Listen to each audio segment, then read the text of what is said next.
Testing audio. Audio check.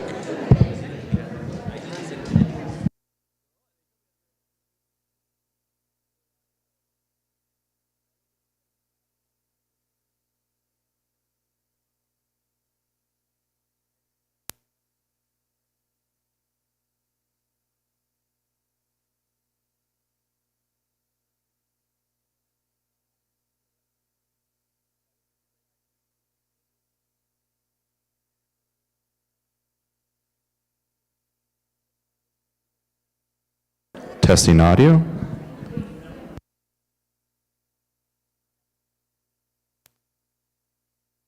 Good, you're going to push here. Talk right into the microphone about that far out, and you should be. So.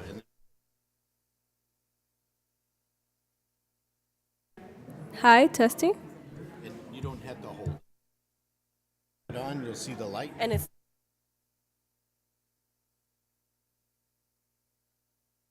Go ahead and talk hello. a little closer. Hi.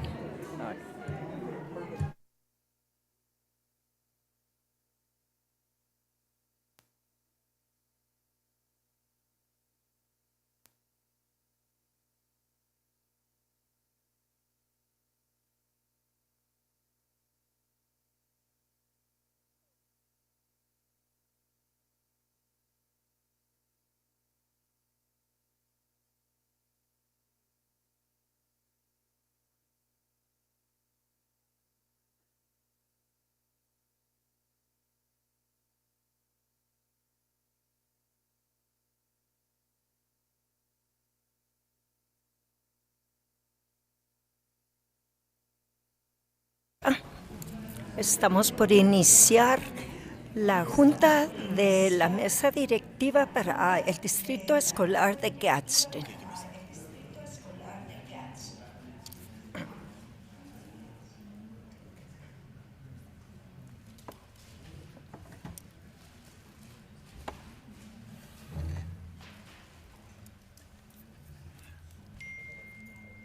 It shouldn't be going through. It's muted. Testing audio. So odd. Okay. Well, at least I did that and you discarded it.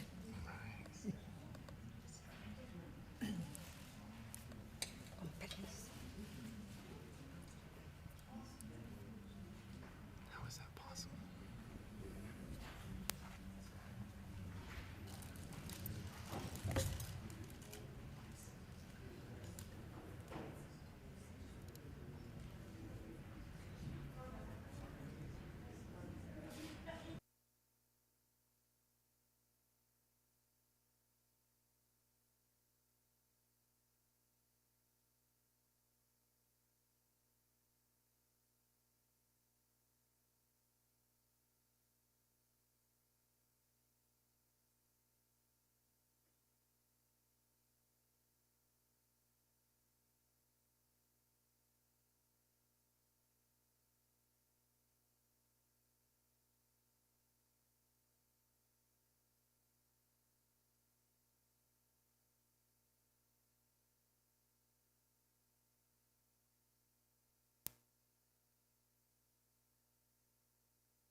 Good evening, everybody. Just a reminder to the audience that's here in person, if you would like to address the board during open forum, I would ask you that you fill out one of the yellow forms that's outside and go ahead and turn it into the administrative assistant, Ms. Delgado. Thank you.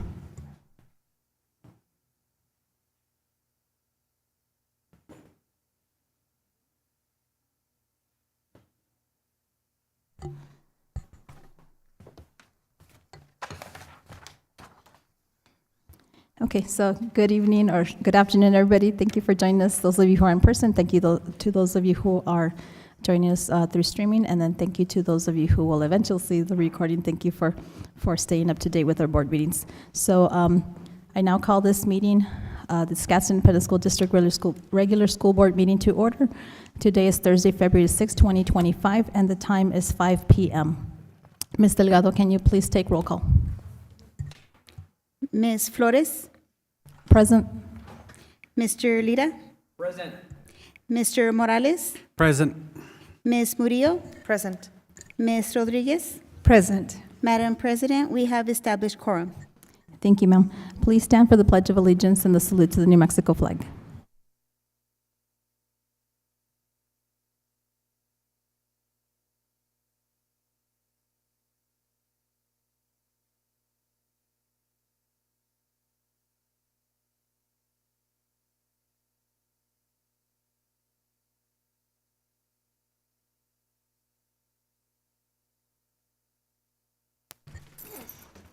Vice President Rodriguez, can you please read our mission statement? The Gadsden Independent School District will provide diverse educational opportunities that empower students to be successful in an ever-changing world. El Distrito Escolar Independiente de Gadsden brindará diversas oportunidades educativas que capacitarán a los estudiantes para tener éxito en un mundo cambiante. Thank you.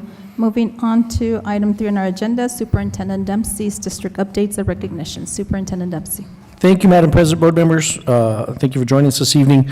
Our first item is a recognition of our hardworking teachers.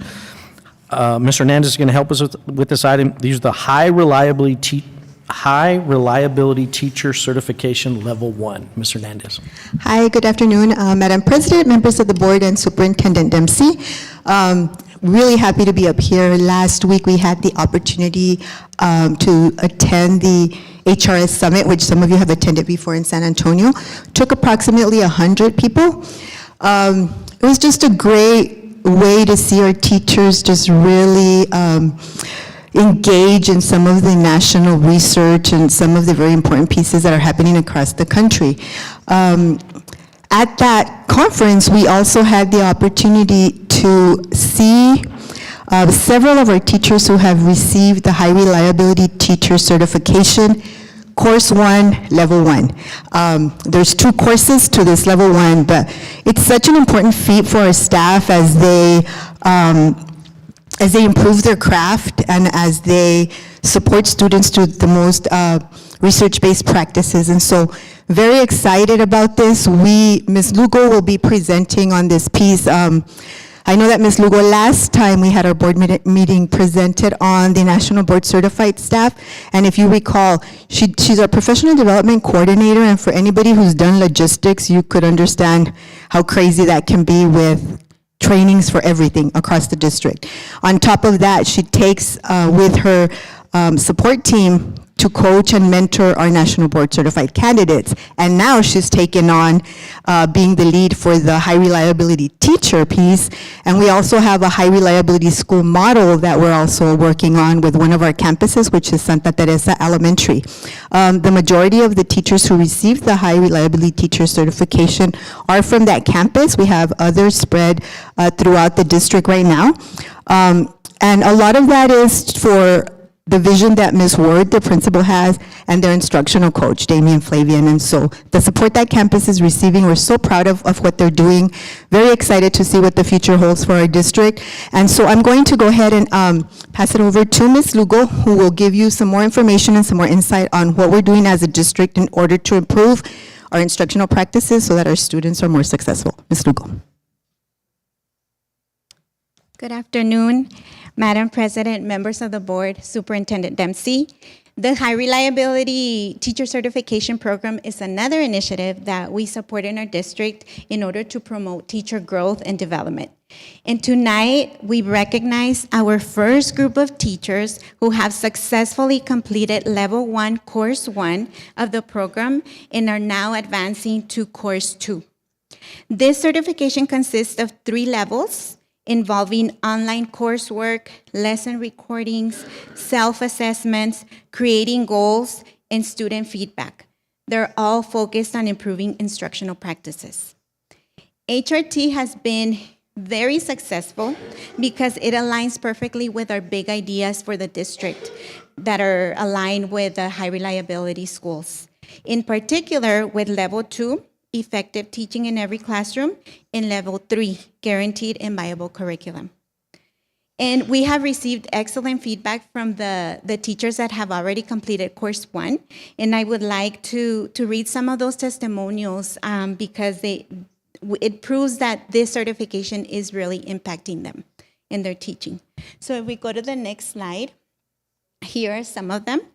The HRT program has made a significant impact on my instruction. This experience has truly enhanced my knowledge and expertise with NASAT, and I feel so much more confident in my abilities. I genuinely appreciate the incredible learning opportunity and the guidance I have received. I now feel equipped to be a leader with everything I have learned. The HRT process has inspired me to do more for my students. I just wanted to send you both a quick email to thank you all and Mr. Dempsey for providing us this opportunity to go through the HRT certification process. I am currently in my 17th year as a special education teacher with Gadsden ISD. Over the years, things have changed and things get added to our plates on top of the load we have with IEPs, progress monitoring, etc. And I was getting to the stage where I was feeling a burnout and my love of teaching started to diminish. Don't get me wrong, I love my students and my school and what I do, but it can be overwhelming. I wanted to share with you all that going through this first certification process has helped me fall in love again. It was beautiful. So congratulations to our dedicated teachers as they continue their journey in this transformative program. Some of them were not able to join us, but they promised they would be watching from home because they're sick. And so we want to ensure that we also recognize them. So HRT candidates, as I call your name, please come up to the stage and stay here because we are going to take a picture at the end. Okay. From Alta Vista Early College, Dr. Rachel Acuña.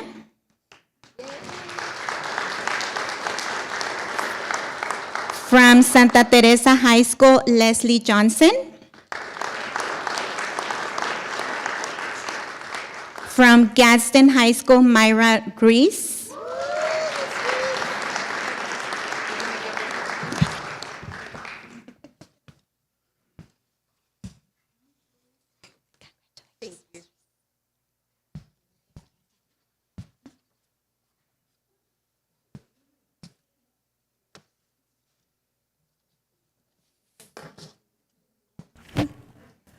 From Chaparral Middle School, Samantha Portillo.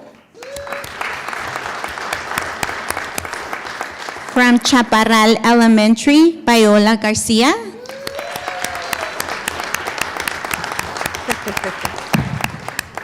Oh, thank you so much. Thank you. From Santa Teresa Elementary, Latoya Saliu.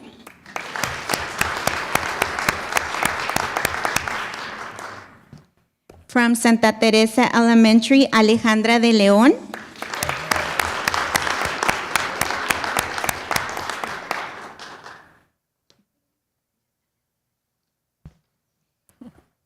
From Santa Teresa Elementary, Daisy Cortez.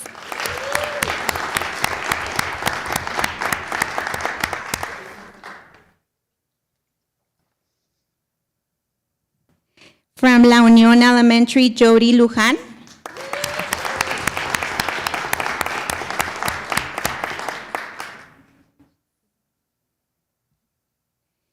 From Vado Elementary, Alba González. From La Unión Elementary, Selena Pérez. From Chaparral High School, Lydia Guerrero. From Santa Teresa Elementary, Ana Lugo.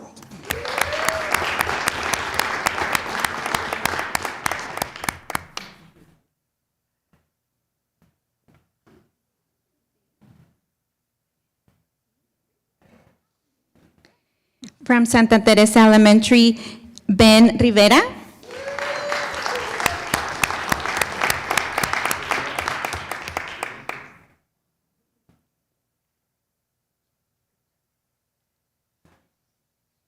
And from Chaparral High School, Ella Davis. Congratulations, teachers.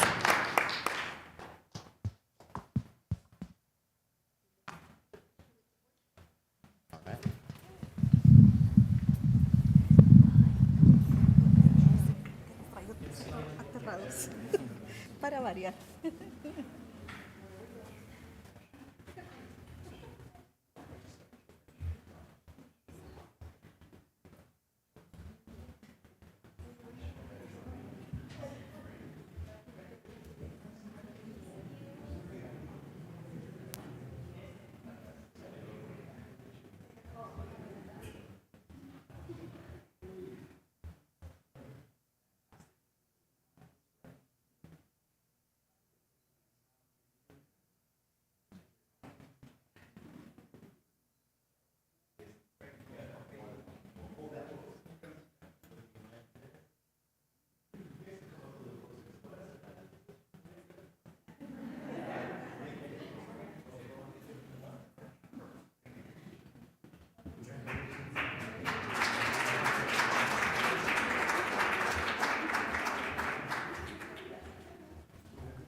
Ya me voy a poner atrás de ti. Sí. A esconderme. Okay, thank you, Ms. Hernandez. Next item we have, this was something that was requested by the board associated with student fees, and we'll have an action item later tonight that'll connect to this. And so there was just a request for an update on student fees, and as I re-listened to the meeting, it was more of a, or the way it was interpreted was, it was more to make sure a notification to parents. And so you can see a message that had gone out this week to parents associated with fees, and just a reminder for senior parents that they needed to check in with their campus and see any fees they have. We'll put that out on a regular basis to keep them informed of it. And so obviously our parents should notify, and our system allows us to just target seniors. So that has already been sent out and will continue on a monthly basis. Okay? All right. Remind and social media. I wanted to give you just some current analytics. I think we take a little bit for granted the use of Remind. Remind's been in our district now maybe 3 years. And I think we had it kind of partially implemented the first year. Really by year 2 had gotten into it. In year 3, this just gives you just a feel. 49,543 messages sent in January 2025. It gives you a little bit of a feel of how often that's being used and how regular parents are getting messages from it.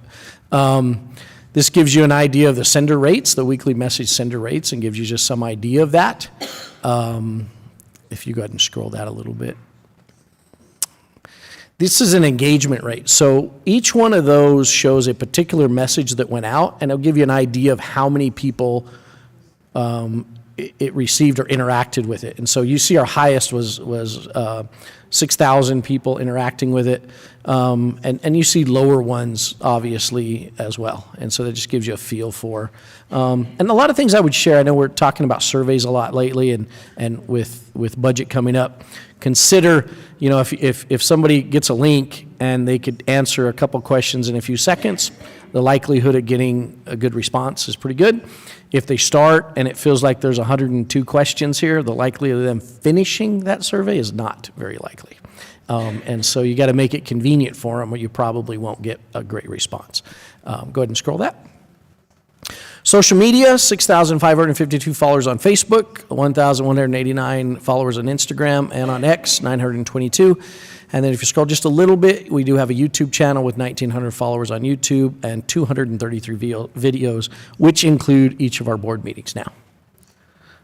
Okay. And just, they're just, things I would encourage you to take a look at. study them a little bit. If you have questions, we'll be happy to try to provide you additional answers. But I think it gives you a feel for how often those things are being used and how regular they're available to people. If I may ask a question. Sure. Has, I'm not sure if you're aware, Parent Square did acquire Remind, the company, so now have they reached out to you regarding that, or no?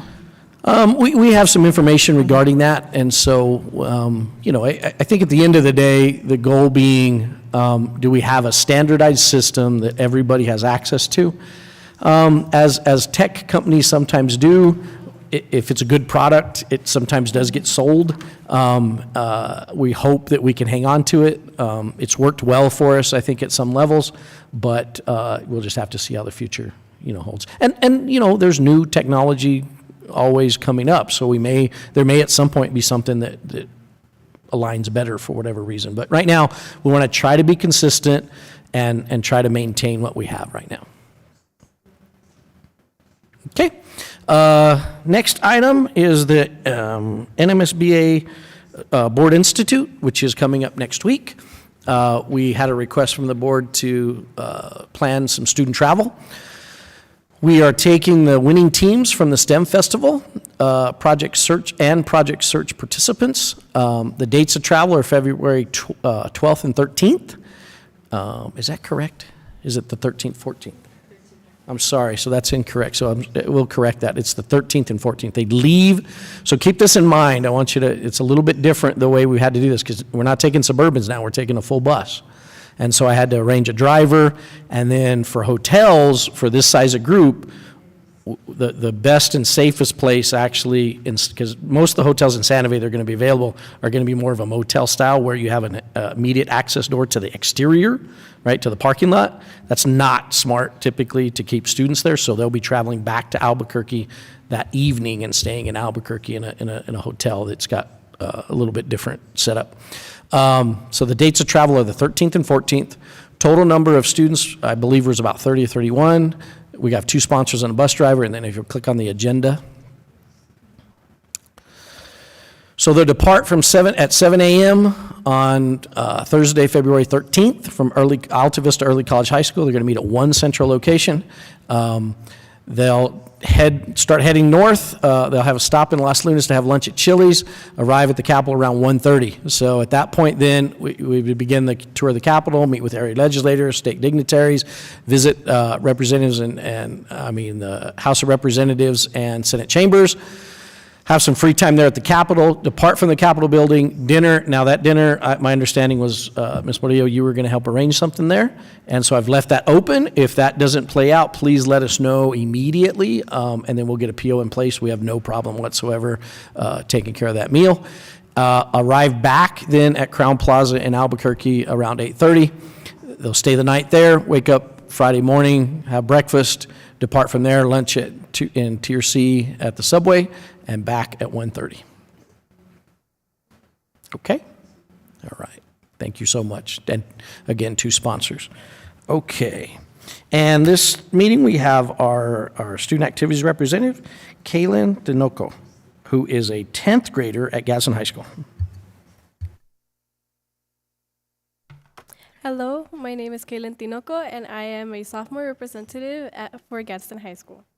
Recently, our grade has been doing well with attendance. Although there's many events, we are catching up with attendance.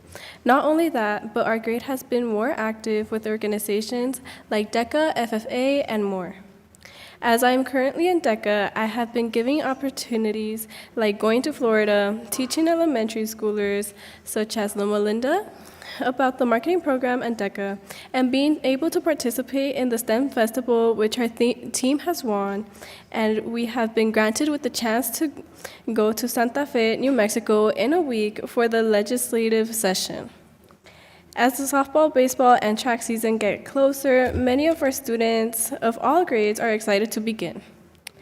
Although most high schoolers disapprove of the 8th graders, I find it as a chance for them to grow, even while being excluded. I find it appealing that they are being more welcomed than most people initially thought.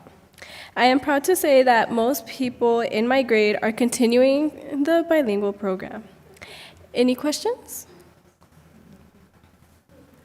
Well, thank you for your time and have a great day. Happy early Valentine's.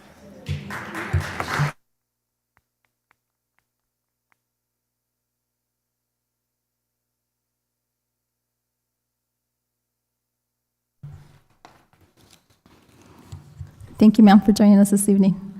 Moving on to board member reports, I'm going to go and start with Vice President Rodriguez. Go ahead, ma'am. Thank you. I just want to congratulate everyone that went to that summit. I know that we had an opportunity last year to attend, and it's a lot of information. And I mean, just seeing everything that you all are doing, and to the teachers that have advanced and are already working to get the course to, that's great. It just shows the dedication that you have for your students and the passion that you have for teaching. I think it's a way to grow. I appreciate you attending, and I know that it could be even harder when you have to leave your family behind, but again, thank you for everything that you're doing for the kids of Gadsden. And for I appreciate that note that was sent to the parents of the seniors, just as a friendly reminder. There's plenty of time. We're still in February. We have several months to take care of those charges. Let's be responsible, and that's a way of teaching our kids to be responsible as well. Whether it's turning in books, whatever it might be, please take care of it before we get closer to graduation. And I think that there's not a whole lot to say because we hear, the student here was telling us all of the great things and opportunities that they also have as students, right? Attending different, whether it's a competition, whatever it might be, them having that opportunity, I think it also helps them grow as a person. Just a reminder, there's always coffee with the principal, coffee with the superintendent. Please attend. That's a way to keep informed of what's happening either within your campus or district-wide. Thank you. Thank you, Secretary Murillo. Good evening, everybody. First of all, happy Counselors Week. We really appreciate you guys. And I made a couple of phone calls congratulating you guys. I'm not done, and the week is not over. So I hope that you guys are getting spoiled, and I saw some flowers here and there. So thank you so much for taking care of them. I attended a consulate meeting with community leaders. And as most of you guys know, the hot topics are immigration, the Department of Education, and one thing that I really like about the consulate was, there's a lot of misinformation out there, and so really direct them to the proper channels, to the proper agencies, and especially with the schools, directing them to the superintendent, so he can answer the questions, because there's a lot of misinformation out there. Last week, I just got back yesterday, but this whole week I went to Washington, D.C. for the advocacy conference. It was amazing. I mean, it was really focused just on advocacy and equity. And was not expecting it, but we had Bernie Sanders, and it was really nice because it was a very small group. I think it was maybe like 100 of us, so it was very personal. And New Mexico was mentioned, so I'm really, really excited that he said New Mexico, Kansas, and Arizona were the only 3 states, and so we made a lot of noise, right? But he said if a child's most important years of their life are 0 to 5 weeks, we should have the best child care system, not the worst. Congratulations to New Mexico for already paying some of those employees more than McDonald's. So it was very nice to see, that he was giving a lot of credit to our districts, and we had other senators. One from Maryland, the other one was from Alexandria. We visited our local senator, Ben Ray Lujan, and this is the first time, I was telling some of my colleagues, this is the first time that I got nervous because he was nervous, and he said, we don't know what's gonna happen. I don't have answers for you guys. The only thing that I can do, which I brought up, the whole IDA and the funding, he said the one thing that he can do is to make sure that PED, see what's happening there with the payments, because he was not aware that we were doing that we were getting the payments later on. So that was I guess a positive thing. He said in a couple of weeks we should be able to hear more. And then as I was landing at Washington, the previous night the accident had happened. So it was very sad to see all the police and the boats. It was pretty intense. There was a lot of sessions that included students self-advocating, being part of a conversation with us, sitting at boards, and which is one of the discussions that I brought up because I got very excited. This group of kids I met in San Diego. And so they hosted a session, and I was very excited, and I was talking to them. So now they caused a whole movement, and they went national. So to know that they put that together, I mean, the power the student voices have, right? And so I will continue to advocate for that, to have the students be heard.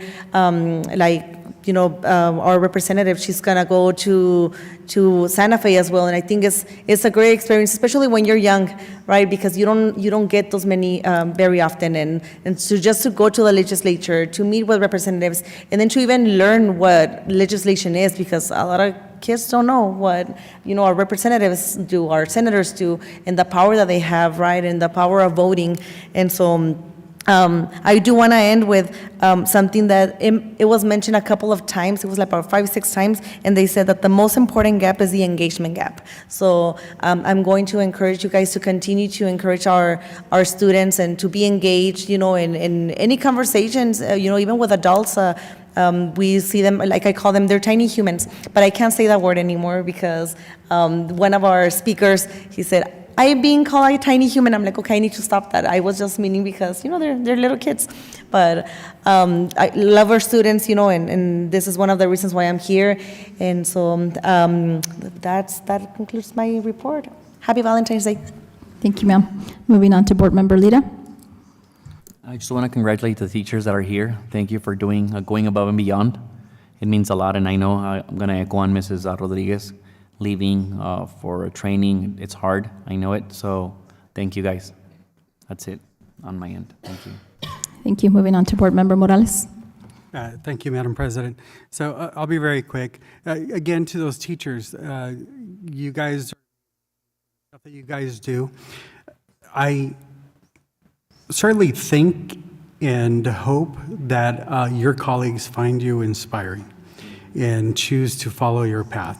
So I would encourage you to share your success with them because it's very important. And what you guys are doing, it's amazing, and the leadership that you have within the district to help you get there is good. So congratulations, it's awesome. The other thing is I want to thank Mr. Dempsey and his team for putting together the list of 31 students. I believe at the last meeting we were looking at 20, but you were able to get it to 31 and make sure that all of the students are represented throughout the district. And thanks for putting that agenda together as well for the students that are up there. I know that that's not always easy to corral that many students with only 2 sponsors and stuff like that, so it's greatly appreciated that you guys are that. I'm excited about that trip to Santa Fe because we'll be able to advocate on behalf of the district and our students, in different sessions. So the last thing that I want to do is thank Ms. Murillo for being a voice for the Gadsden district in Washington and to being able to set up these meetings and go up there and articulate, what we're experiencing down here and what we need. So kudos to you. Very proud to have you on the board. Thank you, Mr. Morales, and I like for my report to piggyback on that. Thank you so much, Arlene.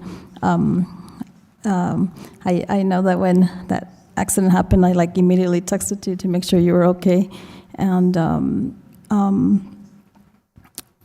I do want to thank you because I know you shared with me that it's even the NMSBA board was they had never actually sat with Gabe Vasquez and Mr. Lujan, and so she's really good at networking. So thank you very much and for doing that. very proud of you that she's now sits on the executive board. And then again, if you hadn't heard me before, I also now get to sit with these beautiful ladies in the board of directors through NSBA. So Ms. Rodriguez represents us with a large district, and then she's actually on the executive board. So you've got 3 representatives in the NMSBA executive board. I mean, board of directors. She's in the executive board. With that being said, I'd also like to congratulate the HRS candidates. I had the opportunity to talk with one, particularly, I'm looking at her right at Viola. I actually met Viola. She was a director of a daycare in Chaparral, and she actually took care of my Caleb when he was or a toddler, ya no me acuerdo. But excellent lady, and I'm so happy that you became a teacher. And so we got talking a little bit about HRS, and I did ask her because she said it's hard, miss. And you know, and what I asked her, I said, but okay, and I told her, even though it was hard, was it worth it? Did it change your instructional practice? And she goes, yes. So then I said, then it was worth it. Your sweat, your tears maybe, because you know, just a reminder to all of us that if it doesn't challenge us, it's not going to change us. So that's important to keep in mind. So thank you to you and, you know, all the ladies. It's all women, ¿verdad? And the gentleman, and Mr. Ben. That's true. And I actually also work with Mr. Ben and Loma Linda. So I'm so happy to see former colleagues moving forward, and they were excellent teachers and continue to be excellent teachers. And hopefully you all encourage other colleagues to do this, because in the end is we're trying to increase student outcome, right? So thank you for all you do, guys. And then I'd like to conclude my report by actually welcoming, I see somebody in the audience who actually was a fellow LCPS employee, but now we stole him, right? So Mr. Ed Ellison, welcome to Gadsden Independent School District, sir. He's part of the finance team now. And with that, I conclude my report. Okay, moving on to our human resource report. That is there for public knowledge. No action is required on behalf of the school board. Okay, moving on to modification of the agenda. Do I hear a motion? I make a motion that we accept the agenda as is. Okay, Ms. Muria has made a motion to accept the agenda as is. All in favor? Aye. Aye. All opposed? Motion carries.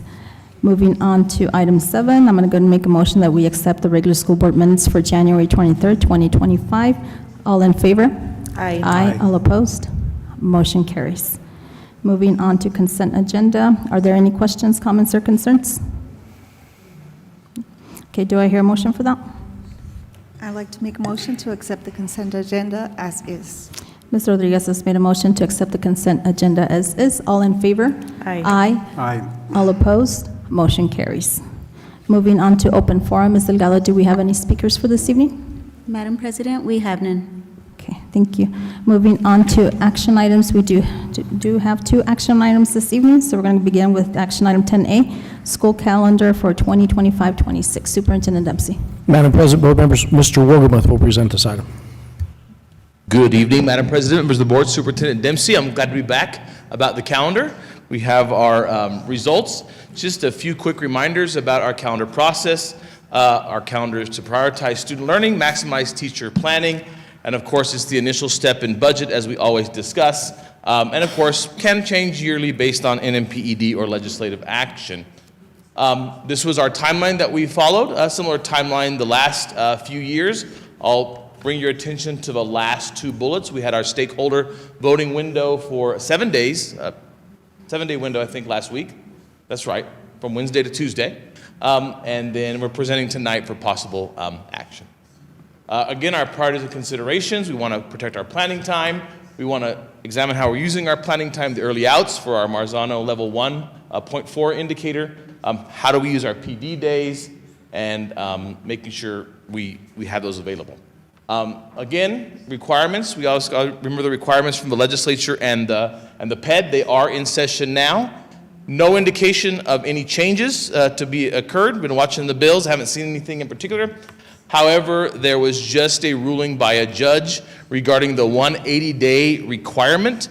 He struck that down, And so there's a little bit of dust settling on that between the ruling of the judge and the NMPED, the department. Again, we are aligned to DACC and MSU, our local calendars and trends, reviewed by Finance and HR. Both these calendar drafts have been reviewed by Finance and HR and are looking compliant on their part. And then, of course, our currently reserved dates at UTEP. So last time I did present, what we ended up sharing in the drafts. In front of you, Mr. Dempsey has just handed you the two drafts, option A and B. The only thing that slightly changed on these drafts from when we previously presented them was if you look in the spring semester in August, on both calendars, they're the same date. You'll see that blue date on August 29th that is parent conferences. On the previous presentation, they were down there later in September on the 19th. And I was kind of we were looking and taking some feedback, and we thought, hey, you know what? Let's move that parent conference date up a little bit. That way it happens more in the middle of the first 9 weeks instead of the end of the first 9 weeks. That way parents have a chance to come in and meet with teachers earlier, and that was not a problem there. But in summary, on the slideshow, you can see the differences in the two calendar sets. If you saw the survey that we sent out as academic services, it has the same type of information. Calendar A is the one that is most similar to what we have done in the last 3 years. It has kids starting on the 29th of July. We end before Memorial Day, and our graduation dates are that Memorial Day weekend. Like I said, most similar. Calendar B was a little different. Again, we put that forward as well. This one, school begins a little bit later on August 4th and ends a little later on May 28th. The school year ends after Memorial Day, which is currently after our scheduled spring graduation dates. This calendar option is different because in prior years we ended before Memorial Day, at least in the time I can remember being a Gadsden employee. And again, those three comments are on the bottom of what both calendars have in common. I know you all had a chance to look at those in the previous meeting. So we did our survey, and here are the results, okay? We are what we call in politics probably within the margin of error here on voting. In the time I've been leading this on behalf of academic services, we have never had a vote so close. And maybe that's just how things are these days with votes being real close on things. You can see we did have a little more votes this year than in previous years, so there's a little historical thing there. So A is, option A is in blue, option B is in red. We kind of got a split vote here. I always share with you same colors here, the different categories, the different folks that contribute to that they pick their role. And so you can see in blue, that's calendar A, which is favored by, the majority of kind of the staff, and then calendar B is favored by, the parents seem to be the group that favor that a little bit more. This is the engagement by campus. Obviously, your high school campuses, because of the number of folks that work there and have kids there, have higher engagement. So I just wanted to share that with you. And then I'll wrap up with some things to consider here, and then I think myself and Mr. Dempsey will try to provide any clarifications about anything you've heard or you see here. So it's important to know we had this ruling by the judge about the 180 days, and it's got to be 1140 hours. Again, this is part of the budget process. We're pretty confident that regardless of how that pans out, both these calendars will be compliant with, I think, whatever when the dust settles. We don't think we'll be on the bad side of anything. So both end up compliant there. One thing that came up with the Equity Council when we spoke about these two calendars, we were talking about, hey, should we end after Memorial Day? A group of the parents said, well, don't forget, we have summer school and Jumpstart that usually starts right away. If we end later, is that going to push back Jumpstart and summer school? Are kids going to want to participate? I said, well, that's good. That's a good point. I had never really considered that. So typically we start our Jumpstart the second week in June, so everybody gets a week off, and then we come back. Calendar B would end us a little bit later. We'd take a week off, and then we'd kind of be starting our stuff in the middle of June. So that was kind of okay, well, that's an interesting point. Our reserved graduation dates, I've mentioned that several times before, that calendar A ends before, calendar B we would have to, the kids would come back for three more days, and staff would come back 4 more days. Alignment with regional calendars. There's pros and cons with both, with both A and B. Both spring breaks align with all the regional calendars on A or B. Option A, both our options of fall break. They align with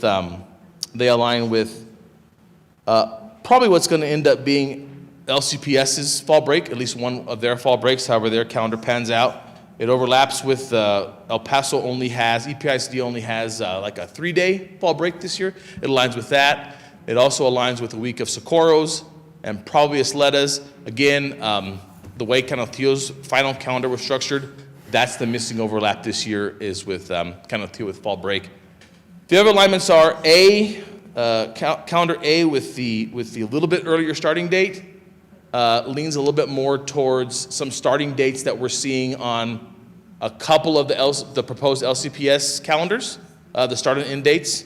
The start and end dates on B are a little bit more kind of a little bit on the El Paso side of start and end, so there's some pros and cons there. Linked to days in the semester, this was something that sort of came up. Calendar A is total work days for staff. Calendar A, the first semester is longer. Of course, there's more breaks in the first semester. And then the second semester is shorter with less breaks. Calendar B, because we're shifting some days to end later, it makes the first semester shorter with most of the breaks and the second semester longer with fewer breaks. So that was just something that sort of came up naturally as we were looking at things. And then this is from an academic, it's all important for academic services, but from securing our really good PD that we've had through Marzano and other organizations that are able to come in, our slightly earlier start dates for kids gives a slightly earlier start date for teachers. This has been the same for the last 3 years. It really allows us to have access to a lot of presenters that come in because they're coming to us earlier and then they're going to other districts on what is a traditional start date. So our earlier school year start by 2 or 3 days really has given us access to those PD folks, especially the Marzanos recently, because they're super booked.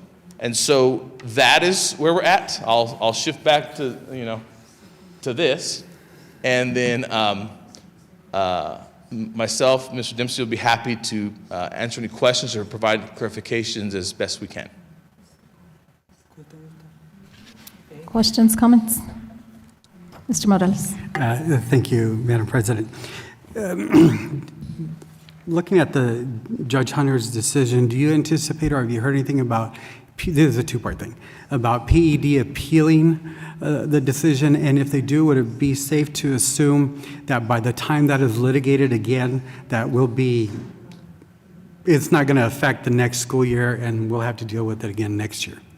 Madam President, members of the board, Superintendent Dempsey, I've gotten out of the business of anticipating what the PED is going to do regarding school days. What I do know, the Superintendent's Association, Stan Rounds, has really said he's appealing to the PED. Let this be the final thing so everybody can move forward like you're describing, Mr. Morales. So I would imagine, again, like I said, both these calendars are going to be compliant with probably however that settles. I would hope that is settled at the hopefully it's settled, but if there is any kind of appeal, let's hope that's done first semester of next year, because then we should be able to plan accordingly without having to wonder. But we feel real comfortable about this year's calendars being compliant.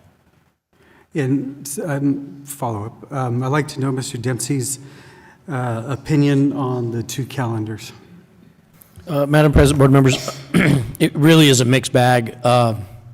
I think if I were to give a recommendation, I would probably lean into calendar A, mostly because it gives me access to those really high-quality presenters at the beginning of the school year. If calendar B is chosen, we're going to be a little bit limited in who we can bring into our staff at the start of the year, because it'll start a little bit later, so they're pulled to other places. They work nationally, and so they're going to be pulled to different places. So at the end of the day, if you're asking me, that's what I would tell you. I would recommend calendar A. Any other questions? I had a question regarding the survey. So I actually took it. I really haven't taken it in the past because I'm like, since I'm gonna vote it, but I was curious this time. And so I was in my employer's Gmail, not in my Gadsden. I didn't do that on purpose. I just was. And then it asked me for my son's name. Is that even the case for regardless of? Yeah, I'm just curious. Madam President, I'm sorry, Madam President. Madam President, members of the board, Superintendent Dempsey. Yes, that is those questions that you saw. We don't set it for a required email, right? Because we know some of our families that engage may not have an email. And so we do ask. The reason why we do ask for some of that demographic information on the families is because when I go through a quick analysis, it helps me kind of figure out, do we have people in here that are just putting in, right? Voting a million times, people from out of our district, right? So gathering some basic demographic information, I can I can use my experience and run that back through PowerSchool to make sure we're getting the best, giving you all the best picture possible. I figured that, but that's awesome that you're filtering so that way we have good data. So thank you. Any further questions or comments for Mr. Wolgamuth? Okay, so with that being said, do I hear a motion? Madam President, I make a motion to approve option B. B or A. Could we go back? Okay. To accept option A. Okay, so Mr. Morales has made a motion for us to consider to adopt the calendar option A. All in favor? Aye. Aye. All opposed? Okay, motion carries, so we accept option A. Thank you for your presentation, sir. Thank you for your time. Okay, moving on to action item 10B, Gadsden Independent School District Policy IKFB, graduation exercises. Superintendent Dempsey. Madam President, board members, this is a second reading of this one. This is policy IKFB. If we'll click on current policy, that'll give you that actually gives you the current policy that's in place. If you notice, there's 2 bullets. There's no changes. If you go back and go to the proposed policy, you'll see an added bullet that's highlighted. This has to do with our graduation exercises, okay? And so, can you size that down a little bit for me, Sam?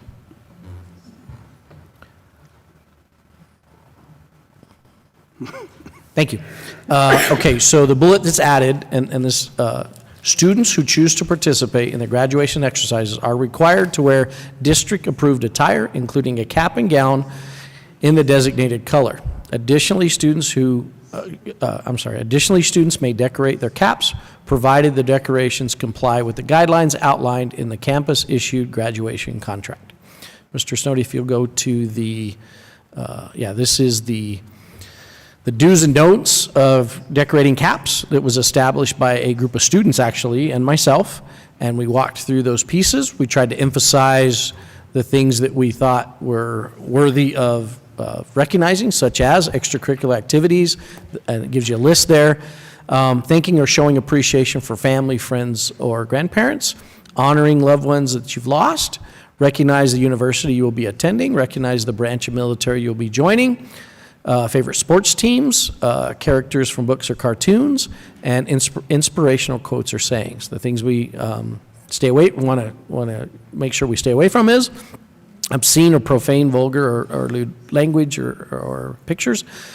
Can it contain any symbols, advertisement, initials, abbreviations, words? And these are similar to our dress code type pieces. But remember, this was 100% created by students, okay?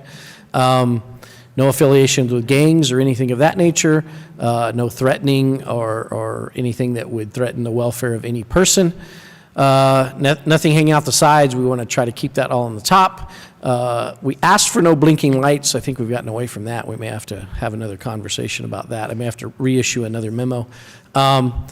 And no noise making. Now, I just review for members that haven't been a part of the board for a while, and I would even suggest maybe if you've even been on the board multiple terms, you may not realize, I didn't until I got here, that individuals you know, in the late 90s, early 2000s, our graduation ceremonies got a little bit out of hand, to the point of one year the guest speaker walked off the stage during her speech because no one was listening.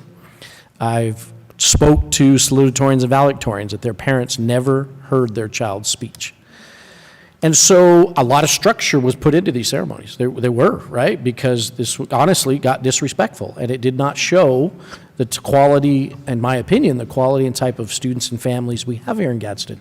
And so when I came in, we have these beautiful formal ceremonies that I was blown away to be a part of, and they are so honorable. So I want everyone to have a little bit of framework of maybe why things got really tight. Maybe they got too tight, maybe our rules are too tight, and we may need to back those down. But I also know that there's nobody's goal here to disrespect anybody, and we want an honorable ceremony because kids have earned something. And so just kind of with all that in place, it is an action item before you. Questions, comments? Mr. Morales? I do have a question. Who is the final authority that decides whether a cap falls into the do or don't? Madam President, board members, that comes to our campus admin. So what we've asked all of our principals to do is there's a process by which students decorate their caps and then they get it approved by the campus. And in last year that got a little bit, that's where we got ourselves in a little bit of a controversial situation, because I think what happened was the rules got so strict, and we kind of lost control of it a little bit, to the point of, you know, banning some things that really, when you look back, made no sense whatsoever. And we had nobody had a goal of that, but we kind of let that thing get out of control a little bit. Our campuses had done a fabulous job of talking to students, making sure they were in compliance, and then the day of graduation, we had no issues whatsoever. So since we've started decorating caps, we've had no issues the day of graduation. So I would just emphasize that I don't want to make a rule when we've done really well with it. Okay. And the question was, you know, who has the authority? Now, who has the final say-so? So if there's some type of disagreement between a student or whoever decides? The campus principal. Okay. The campus principal has the final authority. Any other questions? I have questions there. Sorry. Go ahead. Okay. So yes, multiple times you've cited the May 17 memorandum that was started by a group of students and yourself. I appreciate that. That's back in 2021. Are you going to update it, the memo, with the current date, or is it not going to be a memo? It's just going to be here are the. Madam President, board members, what I would do there is we would make it a part of the graduation contract. So each campus has a graduation contract. I would ask them to make it a part of that graduation contract. Okay. And then my only other concern is I definitely do like the verbiage. My only concern is not that I'm being a pain in the butt or anything like that, but if we can go back to the proposed policy, please. So in the first, where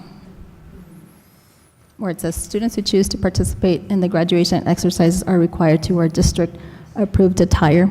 So are we gonna, because there's and that got me because I've been studying this and then looking at it, and then I went to go cite student dress.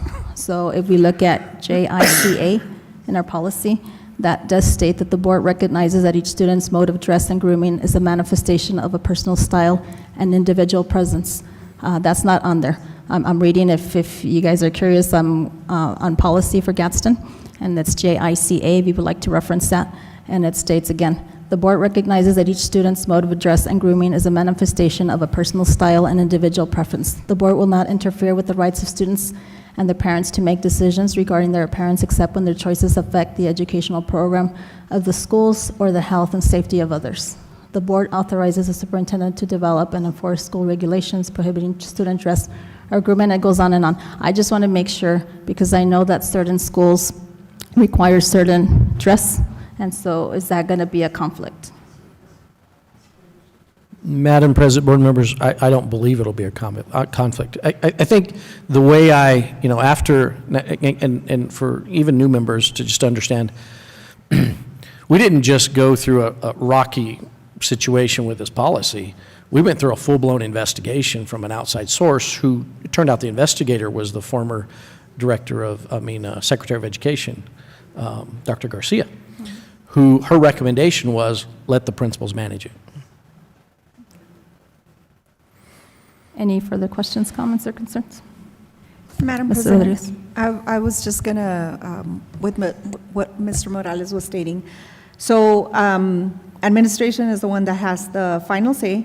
I was just wondering, will there be if there is an appeal, if the student has a question, they go through the first process, and is there a second step so that that there's clarification what the reasoning is behind why the cap might not be approved? Madam President, board members, if that's something that the board feels is important, I don't see why in the graduation contract we can't add an appeal.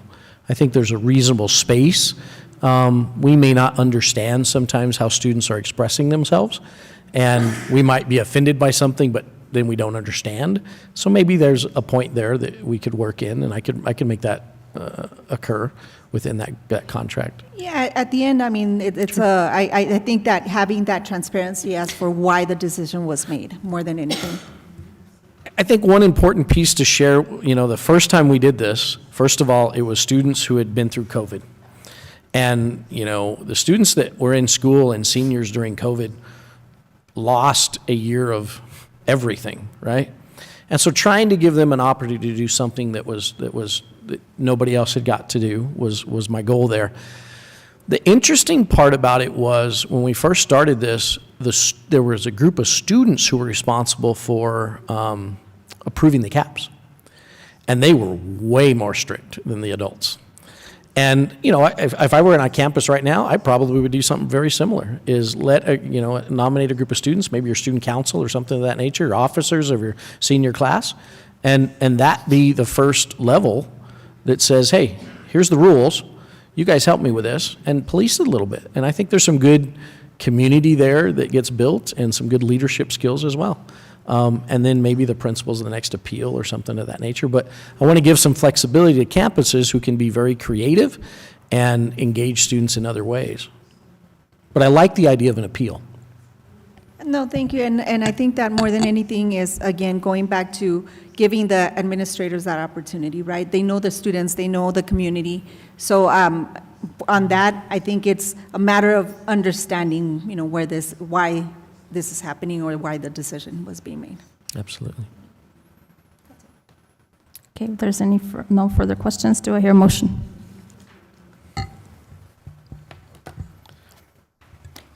I make a motion to accept, lost it here. Action item 10B, the Gadsden ISD policy IKFB graduation exercises. With the modifications? With the modification, correct. Okay, so Ms. Rodriguez has made a motion to accept the policy IKFB with the recommended modifications made by Superintendent Dempsey. All in favor? Aye. Aye. All opposed? Motion carries. Moving on to our discussion items, there's 4 this evening. The first one is 11A, New Mexico School Board Association Excellence in Student Achievement Award. Superintendent Dempsey. Madam President, board members, it's that time of year that our state agency, the New Mexico School Boards Association, has a program called Excellence in Student Achievement Award. They provide one award, it's a physical plaque, to each district, and they set the criteria and guidelines. It gets a little bit, sometimes the wording of it's a little confusing because it typically is not a student that receives this. It's an individual that helped students achieve. And so sometimes that gets a little bit confusing. There's a criteria for it. It is due, what is the due date there? March 7th. So March 7th is the due date. We typically buy additional plaques, okay? And Ms. Delgado has helped me create a process internally that we have teachers nominating teachers, support staff nominating support staff, even students can nominate individuals within. And so we typically give 7 or 8, is that right? About 7 or 8 different categories and recognize them. They then get their name on our boards outside and are recognized here at a board meeting as well. Now, I don't know if the board wants to, I guess my question for the board is, do you want to continue that process, or is there a desire to change it? And if there is, we quickly need to get a plan in place. So that is the question. Do we all, since we've got Mr. Morales is new to the board, do we all agree that we continue with the practice?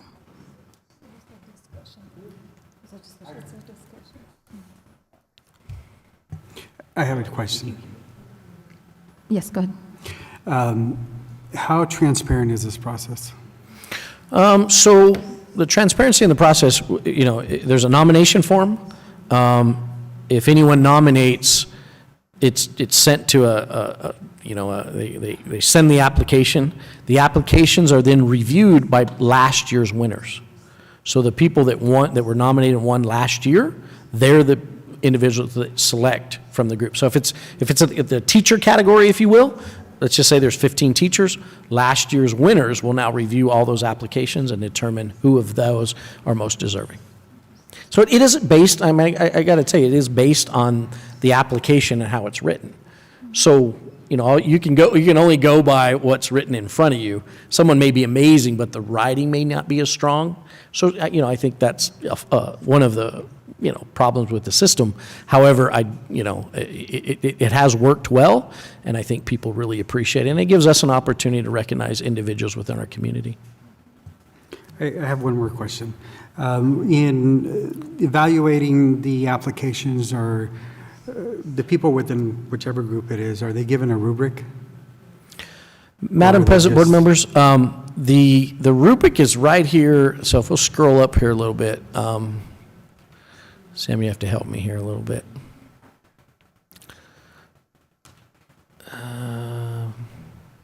Okay, there it is. I'm sorry, go back down a little bit. Okay, it's right there underlined.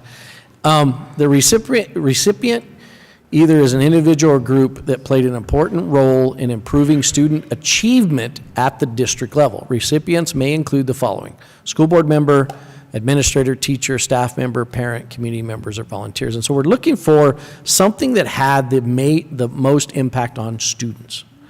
And so I think that's, we may need to improve what we use as a rubric. However, I'm going to tell you, I think it's worked pretty well. And we've only been doing it this way for 4 or 5 years. Go ahead. The recipients that won last year, do they get together at all? Or just if they have more than one within the same category? Madam President, I don't know if I understand your question. So the people that won last year, there were 7 of them, right? I think I saw the list, and I think there were 7. Do those 7 get called so they can sit down, like, I don't know, like a committee, and then they select regardless, no matter what, or they don't unless they get more than one? No, those 7 sit down to review They do? everything. Okay. Yes, ma'am. Okay. So those 7 that won, the winners from last year, will have a date. We'll bring them in. They'll sit down and review everything. I don't want to muddy the waters more, but I do want to be transparent that last year we went through the process, but I'm going to say that myself, and I'm going to, if you recall, Ms. Murillo, we did, was it me or you? Or for sure I can say myself, I did include somebody else on top of it. And so I don't know if we want to do that or not. I just felt, I really felt that this individual needed to be recognized. Did you have somebody? Yeah. Last year, I nominated someone from the community, and the same thing. I mean, it was someone that she was not on the list, and so I just felt that she, yeah. So I guess that's what I'm asking is, are you all okay that if because I mean, it's awesome to see peers nominating within the district because you get to work with each other on a daily basis. We don't, right? But at the same time, I appreciated the opportunity that you gave both Ms. Murillo and myself is because, as board members, we do see individuals within the district or even in the community that are, contributing to the success of our students, and I would request that we would still have that opportunity, because if Mr. Morales, Mr. Lira, or Ms. Rodriguez, if there's somebody out there that you think deserves, that's not necessarily a GISD employee, I think we should be able to do that, but, what do you all think?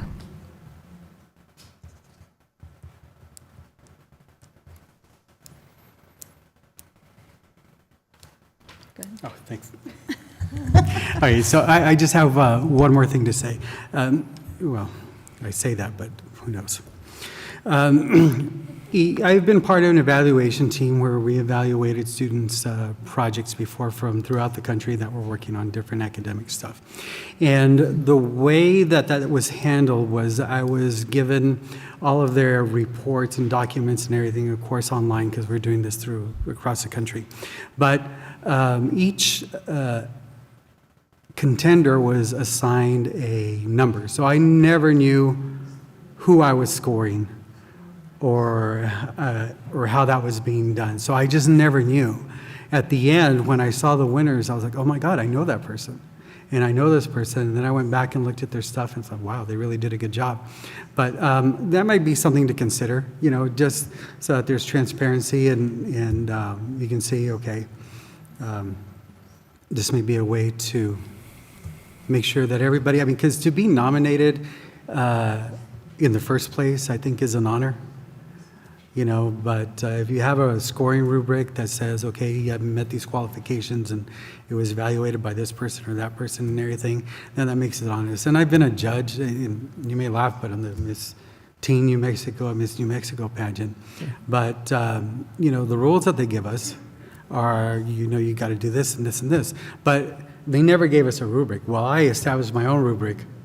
And so no matter how I felt about whoever, because you meet the contestants later on, I scored them according to the rubric that I developed myself, and then found that the person that I thought was going to win initially was not the winner.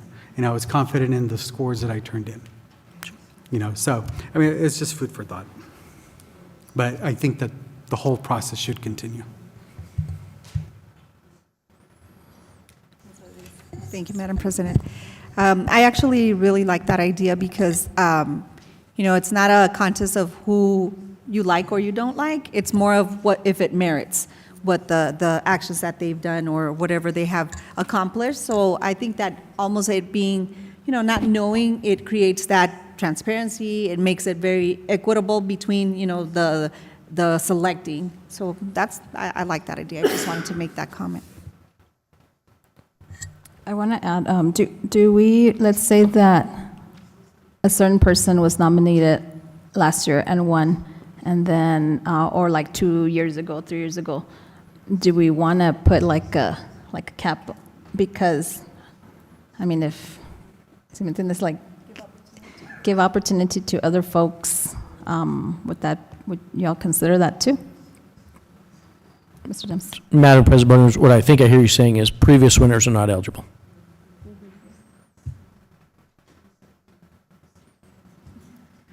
Madam President, I think that the staff knows, what the accomplishments are of their fellow, their colleagues, right? So I don't know that, they're going to be constantly getting the same person because they're going to be doing different things, or at least we hope that, whoever is nominated will have something different. So I don't know that it's really necessary at this point. It's been working for the past 5 years. So I would say, leave it as is for now, unless we see that there's a pattern, then maybe that we could address that. And definitely, I agree with that, because there hasn't been a repetitive pattern for this particular award. So, and then I was going to ask you all also if I really liked last year's method where we were given the folder with the nominees, but we didn't announce them so that it would be a surprise to them. So I think we can continue that practice so that we can surprise the persons that are selected the day that we present the plaques. You guys agree with that? Yes? Okay. Anything else regarding this matter? No? Okay. Any clarifying questions, Mr. Dempsey? for us? No, I think I like the idea of a blind evals and a rubric. I think that's a really good way to run that, and I appreciate that input. We'll be happy to put that in. Okay. Thank you. Moving on to discussion item 11B, legislative update and review of proposed legislation. Superintendent Dempsey. Okay, Madam President, board members, the legislative session is off and running. I will suggest that personally, I am pleased to see things actually moving. It has been a little bit of a habit, in my opinion, in past years, where the first month or the first 10 days, depending on the length of the session, not a lot happens, and I get a little frustrated with that because the truth is we're all paying for them to be at work, and I expect them to be working, and just like I am. And so, but I've seen really good movement. Now, topics from cell phone bans, if you're not hearing about that, they're talking about statewide cell phone bans. Now, the language in the bill is a little interesting because it says the Secretary of Education will encourage districts to ban cell phones. So I'm not sure what that means or what that would shake out in rules. It may mean that they're not going to do anything. I don't know. Remember, Ms. Lindau always taught me this, is words matter, and shall or shall not were not included in that legislation, so we'll see how that shakes out. Days and hours, Mr. Wogemuth mentioned that there are specific legislation to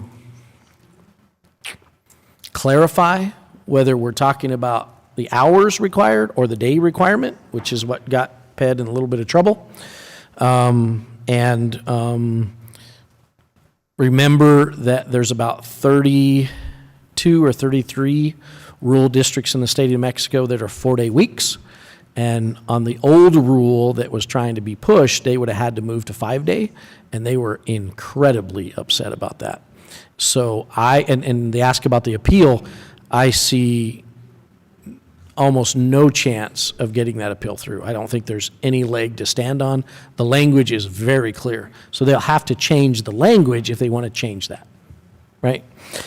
School threats, the one that is making its way this week, would make any type of school threat, a shooting or anything of that nature, a 4th-degree felony. And I am very much in support of that. Felonies are pretty serious. However, I would just remind us all, when we have school threats, all learning stops. There's no question in this day and age, when a threat of that nature happens, all learning stops. We shut down, we protect, right? So we're not teaching anymore. And so we have to take this more seriously. We have to make sure that people understand the consequences of it, right? There's things in an airport you can't yell or scream, or you're going to be escorted out of the airport, and I appreciate that people are taking those things seriously. And then budget's always an interesting process to watch. What I'm seeing right now, and I'm hearing ranges from 3 to 4 to 5 to 6% raises. Previous to the legislative session beginning, I was hearing about new teacher raises.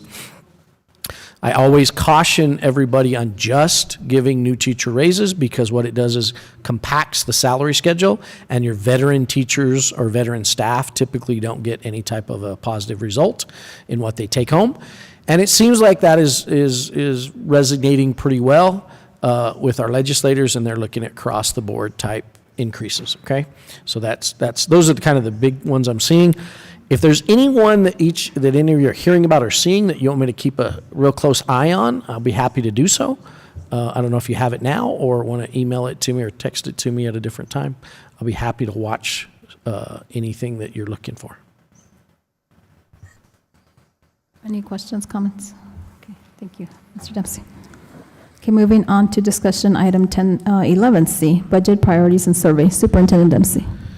Madam President, board members, so some budget priorities. This is, and we might want to do this the other way. Let me start with a survey. I created a very, very simple, in my opinion, survey to try to gather information from any of our stakeholders. So it could be parents, students, teachers, administrators, support staff, community members, business partners.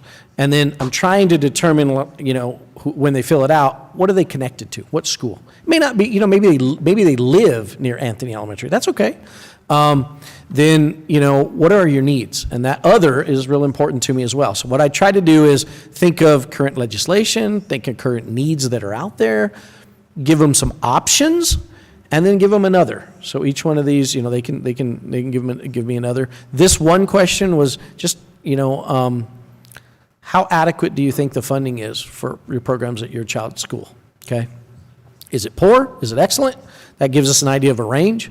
Budget priorities, if additional funds were available, which areas should receive the highest priority? And so help me prioritize. There's always going to be a list of needs. There's always going to be needs. Help me prioritize those. And what I would emphasize to the board there is anytime we're talking about budget, we're talking about we're setting priorities. And when you assign dollars to it, that means it's important. If you don't assign dollars to it, it means it's not as important, okay? And then two, we want to fill needs.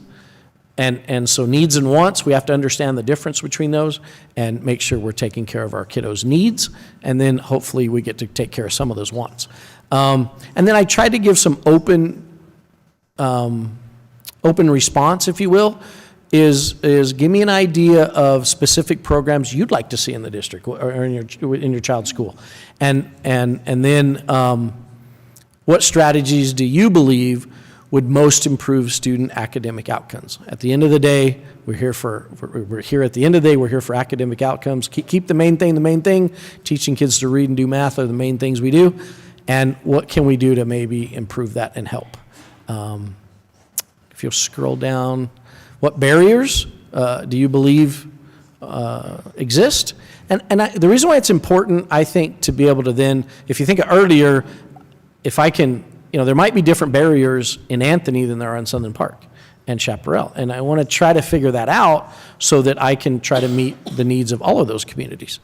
Do you have additional comments? And then another open response that says, tell me what you're thinking. And hopefully they can be very honest. Again, pretty short survey. Any thoughts, things you want me to add, adjust? We can get this out very quickly. Any feedback you might have? Just a question I appreciate on the open feedbacks, because I had requested that. Thank you very much, sir. Is there a word limit? Because when I respond, goodness gracious, I hate it when they stop me and then I can't finish my thoughts. Madam President, board members, I can't think of a word limit. In fact, I think of how sometimes someone who wants to write a little bit more and how that spreadsheet comes out. I can be a little, I like a little structure, and so those ones kind of mess me up a little bit because it takes a ton of space and it's not equal in the spreadsheet.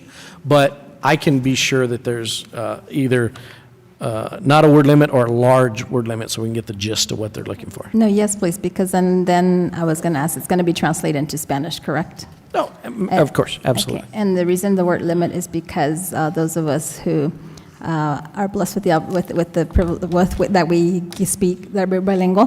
When you're speaking in Spanish or writing in Spanish, it's more words. Ms. Rodriguez, did you have a comment? Thank you, Madam President. On section 2, identifying needs, and then is that like a second part to it where it asks how would you rate the adequacy?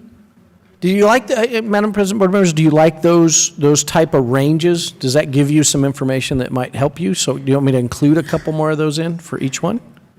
Yeah? Mm-hmm.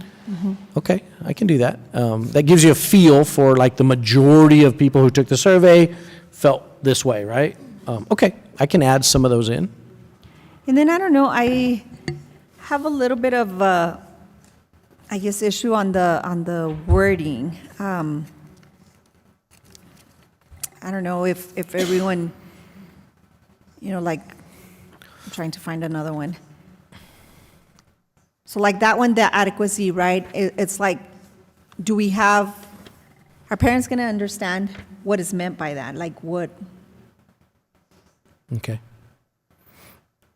I don't know, is right, easy to understand. A little easier to understand. Okay, I will share with you, and this was ran through ChatGPT, so I used it to kind of create it, and maybe sometimes that language, we want to make sure everybody feels comfortable and the language is simple to them so that the response they get is very, valid. So let me work on that. Thank you. Mr. Morales. I have a couple of questions. How often do these budget surveys go out? How often? Once a year, typically once a year. Typically Okay. once a year. So next is just a comment. To me, when we send these surveys out, it may be difficult to really choose an answer without having the context of the, what does it imply when you choose that you want to put money into salaries? What does that mean? I would think that if you put money into salaries, for teacher salaries, that would imply that you're going to hire a higher quality teacher or people that meet certain expectations. If you put money into here and all this stuff, that I don't think that there's enough context within the questions to give somebody a reasonable, or to have a reasonable expectation that somebody can make the most educated guess, which in itself is very difficult to do in a short survey. So I don't know. It's just very difficult I'm glad that it's short, but how can you educate somebody on a whole budget process with not enough information on there? Because it's kind of hard. So if we do it once a year, then maybe we should consider some type of polling company that can do this type of survey and structure the questions and everything. Because even when we're asking where you're going to put money, if you're asking somebody from the community, they're going to state, oh, okay, it should go here. If you're asking somebody from the staff, well, it needs to go here. So, depending on who's answering the questions, I don't know. It's just very difficult to gauge what the true sentiment is or could be based on how much information people know. So I appreciate your comment, agree, and I'm thinking maybe for the future we can look into that. I really, Mr. Morales, I appreciate the fact that since I've been on the school board, I don't believe there's ever been a survey sent to the community, so this would be like the first time. And so, but yes, maybe in the future we can look at getting like a company to actually do the survey for us. But that's a wonderful idea. Madam President, Board members, I would remind or just bring up that through our strategic planning, there were significant opportunities to provide budget input. And so I think those were really effective ways to gather information. And then the individual that participated knew this is a 3 to 5 year plan that we're building. And that gave you more time to provide context. But the point taken is it's always a balance, I think, in giving enough information but not giving too much information, meaning to keep them engaged. Because if it takes them too long to read the question, they're going to stop taking the survey. So it's always a balance there.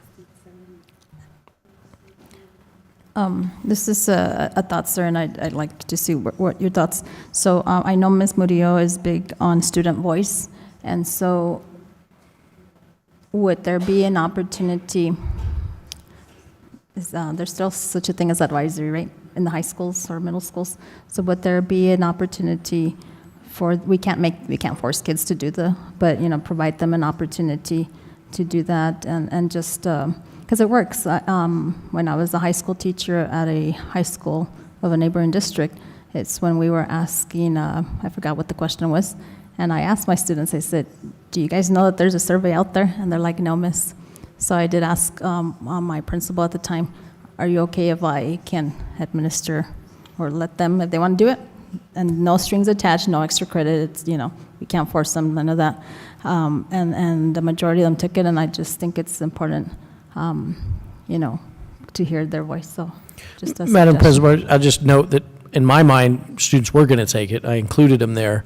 And it's also, if I'm a campus principal, then I can relay that information because we can drill down to each campus specific and say, here's what your student said. So I think that helps them then make decisions because campuses get budgets as well, and then they may be able to utilize those funds to meet some of those needs. Any further questions, comments? No. Okay, any clarifying questions, sir? Well, Madam President, before we move on, I haven't heard any individual board member priorities, and that was the request. This item was requested as a board member priority, budget priorities, and we haven't had a chance to Okay, do. when I made the request, I was thinking that at this point, we could start looking at setting all of the budget workshops and setting up a priority list and hearing what is on your priority list. Gotcha, okay. And also setting up a calendar for the rest of the fiscal year so that we can have a timeline ahead of time to approve the budget so we can get it into PED within the allotted amount of time. So, Madam President, just an FYI, once Ms. Martinez and her team gather they get a date of our budget is due May 15th. We'll then work backwards to create that, and that each of you will have that, and those include budget workshops. We talked today, we typically do one. We talked today to try to do two, and probably the first one would be like someone new to the school budget, and then the second one be a little bit more advanced, and I think then anybody can follow those lines, and so that calendar will come out soon. Will those budget workshops be outside of the regular normal meeting setting? Yeah. Okay, just want to make sure that we have enough time. Right. Madam President, board members, they typically are during the week and an evening. They're outside the regular board meeting times. Any further questions, comments? Okay, thank you, sir.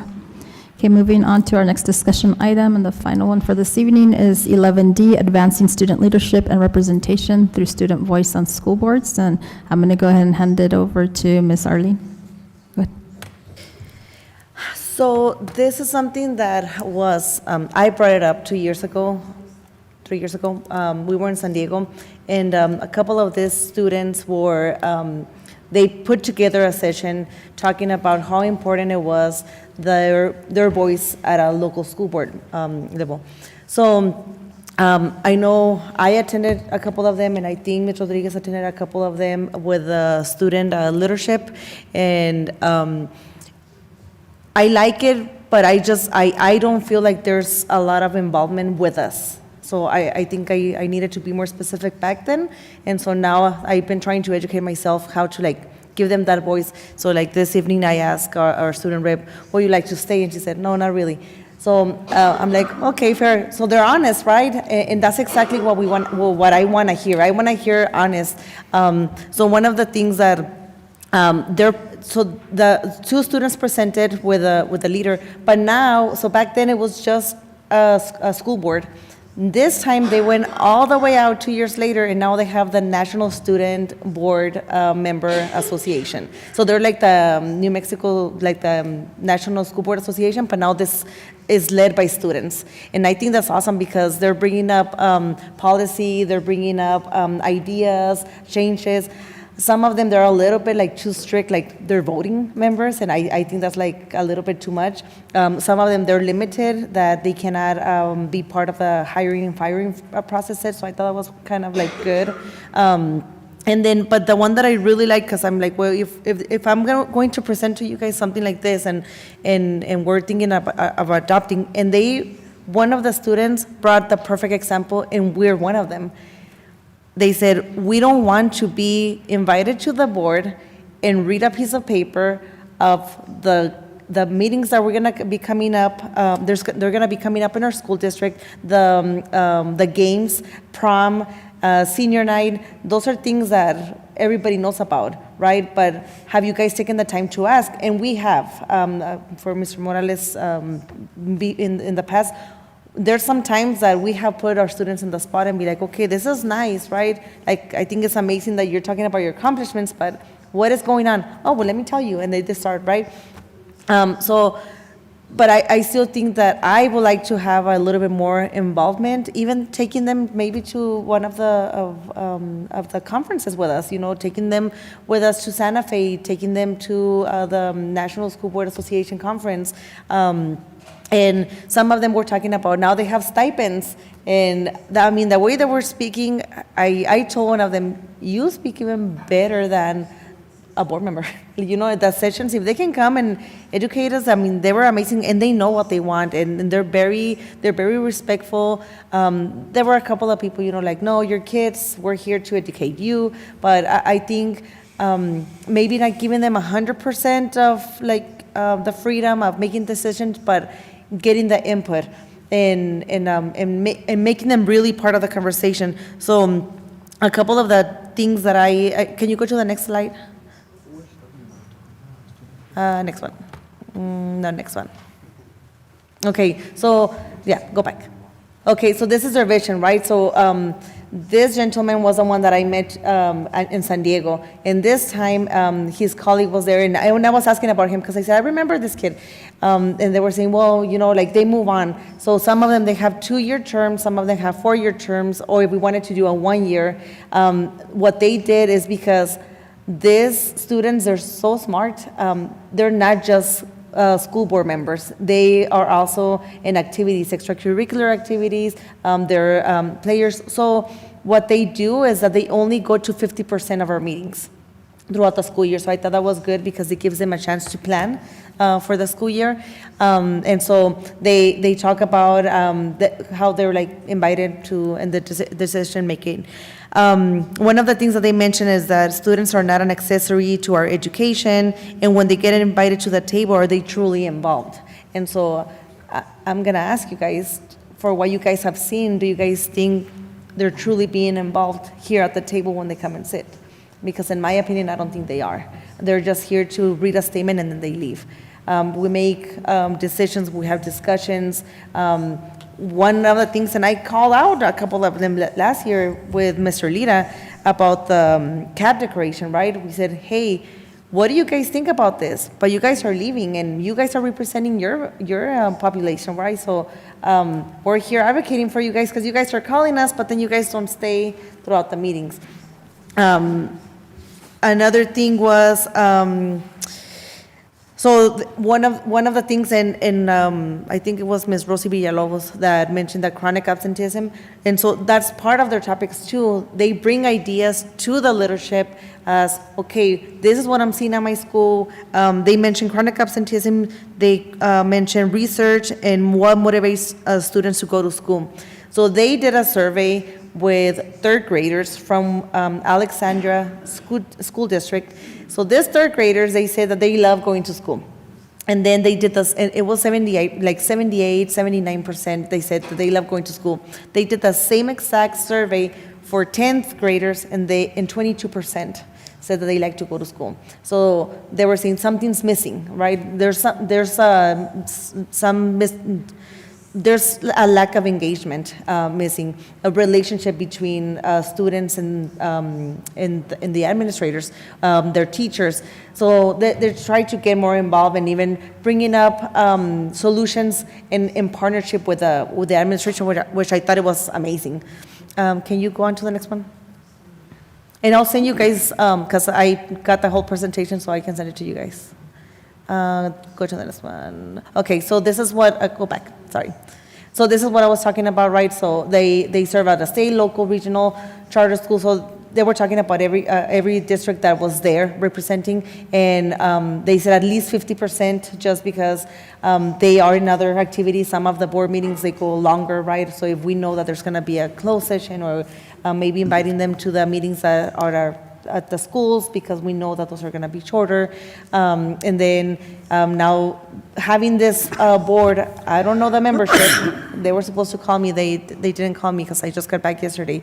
But about the membership and how they paid, one thing that I didn't think it was a good idea, just because if it's something that we're going to, that I would like to propose to you guys, is having a stipend and some of the stipends were crazy. Like New York was like $2,000 per school year, but another one was a scholarship, right, for participating. Others one were stoles. So it was like little incentives, like, you know, like this is what you get by coming. Or the other ones, right, just going to a conference with us, getting to know us, letting us know what is happening at your school, and then just being part of those conversations, discussions, items, and then go to the next one. So then they get professional learning. They do have professional training. They have webinars. They go via Zoom, and they learn. I told the New Mexico School Board Association that I thought they get a better training than us new board members. I didn't get, you know, I only got like what it is, the beginning of the brand new board members, and then the veteran is like 2 hours, and that's it, and you go to sessions. But they actually, this is intentional. They make sure that they're prepared to run and to lead meetings, and so I thought it was pretty amazing. Okay, go to the next one. Okay, so then they have different categories. So on top of being our student representative, they also have their own executive council. So they have an executive board led by students, and they have the board of advisors, and then they have staff. So they also have like other hats to wear at a national level. So I thought that was pretty awesome too. Go to the next one, please. I think I pretty much took this. One of them, he said that he wrote a bill with legislators. The lady that was presenting, she represents, and she has voting rights. She represents 110,000 students in her district. So she has like a big amount of students to represent. One thing that she was telling me is that she doesn't like having the voting rights because she has to think for the whole district, and so it was kind of like, she felt like she was conflicted because she wanted to represent her school, but then she couldn't because she needed to think. And I'm like, yeah, well, that's pretty much all of us, right? But another thing that I really like about her, one of the things that she said is that they have no involvement from central office, and is any decision maker is in campaigning is student led. So there's no the principals, you know, nominating the students. They run a campaign just like us within their schools, and then that was just something that I'm like, well, then how do we select, right, a student, or do we select them from the student leadership that we have already in place? So that was more like getting more like technical into the details of what is that we want to do. Can you go to the next one, please? So we asked about the student representation, and as you see all the red, there's no student representation in districts. So we're one of them. They just started last year, and I mean, it makes sense that we don't see a lot of the blue ones. I don't recall which ones, but either the green or the blue. But one of them, they have voting rights. The other one have partial, and then the gray, they have like no voting rights. But all the red states that you guys are seeing, they have no student representation whatsoever. It's more at a local level, and it's more for, I guess, to let us know what's going on within their school when they take turns. And can you go to the next one? This is what I'm talking about, that they do, we're one of them, that we have local student board member presence, but even within New Mexico, I think they only have like 7 or 8 districts out of the whole state. Next one. Okay, so these are case studies that they did. The California was the other gentleman that we met, and he was telling us, you know, like they know about code sections. I mean, they teach them about your state, about your school district, what is that they don't like about policy. So they're pretty good. Go to the next one, please. Okay, next one. So those were the stipends. So this is the student board member voting rights. And this is, I really don't, I think once you guys, I guess we can bring it up for discussion a couple of more times, and then we can even bring some of the students to come and talk to us just to see how it's working for them. But this is something that I wanted to bring to you guys. I think I have one more. Go to the next one, please. No, another one. No, they're all talking about the voting. Go back? Okay, go back. Another one? There? Yeah, so this is what I was talking about. You know, like some of them have full voting rights, like us, and then some of them have partial voting, and this is the one that I was talking about, that they couldn't vote on personal hiring and layoffs.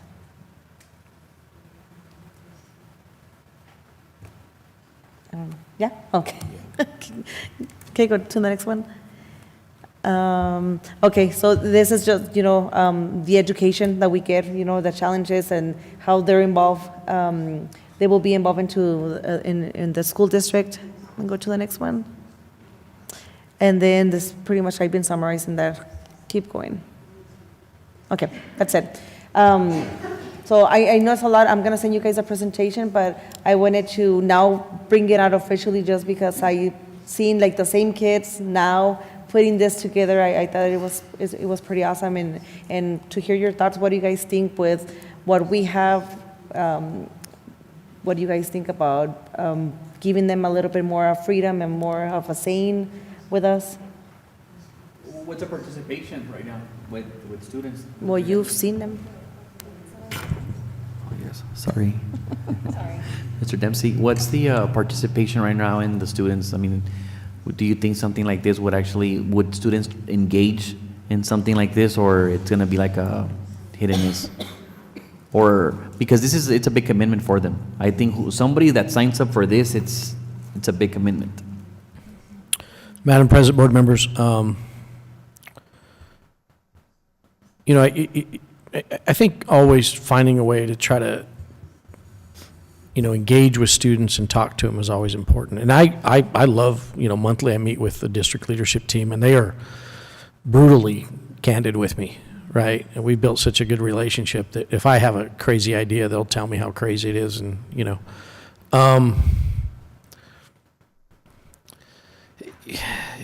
It would take time. I mean, I can't, if you were to probably start today, you're not going to have kids beating down the door to participate. Because just like the kids here, they're going to ask me, when can I leave?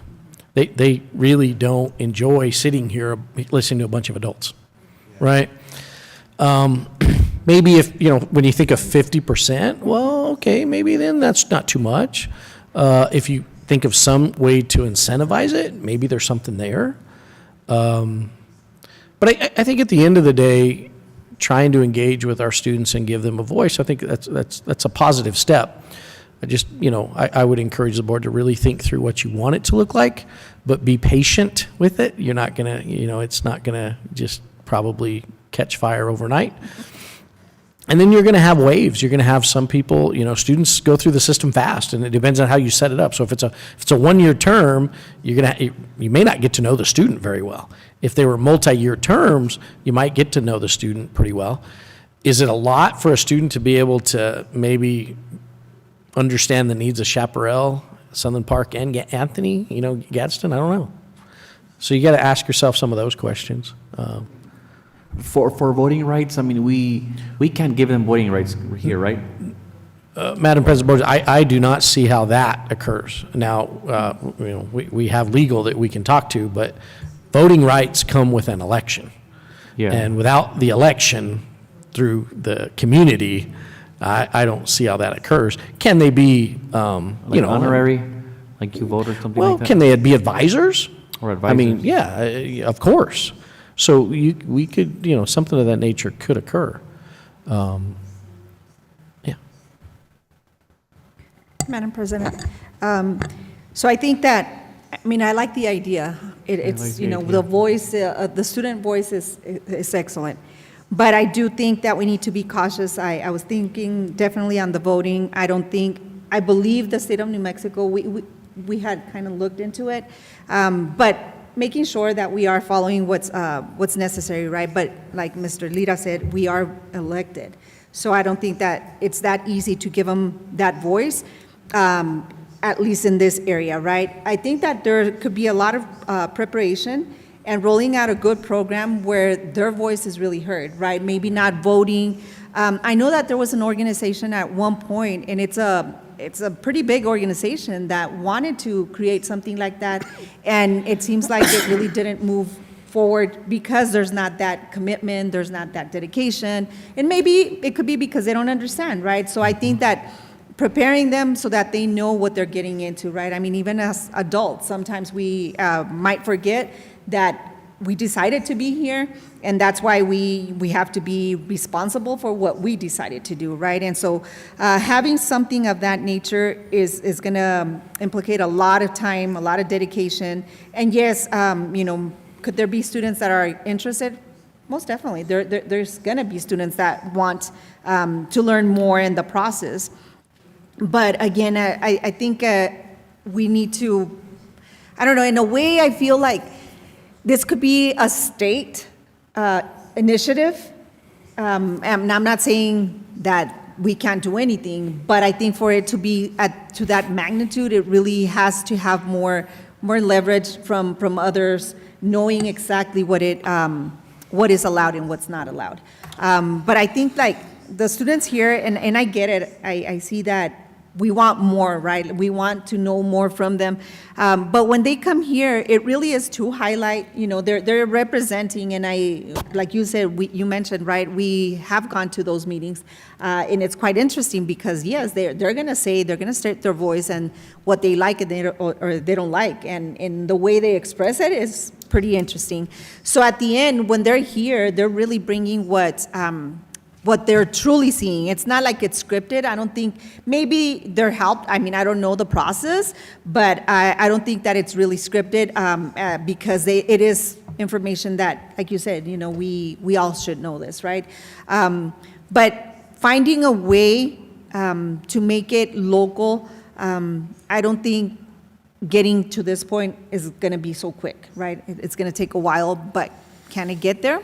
I wouldn't doubt it, and especially here at Gadsden, there's a lot of things, a lot of initiatives that are happening starting here.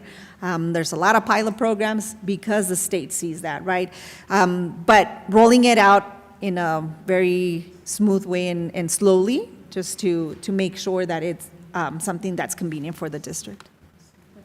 More than anything for the students, right? Something that their voice is truly heard and not just be another body that's sitting here. Do these people give us a framework, Ms. Murillo, to start this? So this is just the initiative. They trained the students to get there. The reason that I was talking about the voting rights, it was not because it's something, and I told you guys, it's not something that I'm looking into. I'm just giving you guys examples of what's out there. It's not, oh, yes, let them vote. No. It's more like having a voice, like having to really engage with us. And because, in my opinion, I'm going to be honest, I don't see engagement at all. We have put them on the spot a couple of times, and one of the students, she said it, the way he spoke to me, I don't want to say anything anymore. It's true, right? But we don't prepare them either, right? The times that we have asked them in previous years is because I have myself got up there and be like, hey, if you're going to say everything, all the positive stuff, like give me some of the negative stuff. Tell me what's going on. How can we help you? I don't know if I'm allowed to. And Ms. Flores was here when we were approached, right? In a negative way. We shouldn't be asking them and putting them on blast, but it's not putting them on blast. It's that we really want to hear what's going on out there. It went all the way to the school. I mean, it was not fun to be in that situation. So I just would like them to be more engaged with us and participate with us and getting to know them too. I agree with Mr. Dempsey. I think 1 year is not enough to us to get to know someone, especially if they're only gonna show up 40 to 50% of the times. But I think a 2 year is pretty good. But they train them, they teach them, they learn our policies. I mean, this group, they get to know who we are, and then they start doing those webinars with the students and learning from us. Mr. Morales. Thank you. I think, again, it is getting much more complicated than it needs to be. This district has had a student representative that's been there for the full year before. and that was up to the superintendent's discretion. The easy way to at least jumpstart this or get this started is for the leadership group to nominate or elect somebody to be on the school board, a student board member, at least maybe not for the full year, but maybe for one semester and a second person for the second semester. Eventually, what they will do is it'll evolve naturally. So instead of creating this would be a non-voting person, and I think that we want to keep it that way, again, because of the elections and stuff like that. But it's really simple. The way I see it, we've done it before.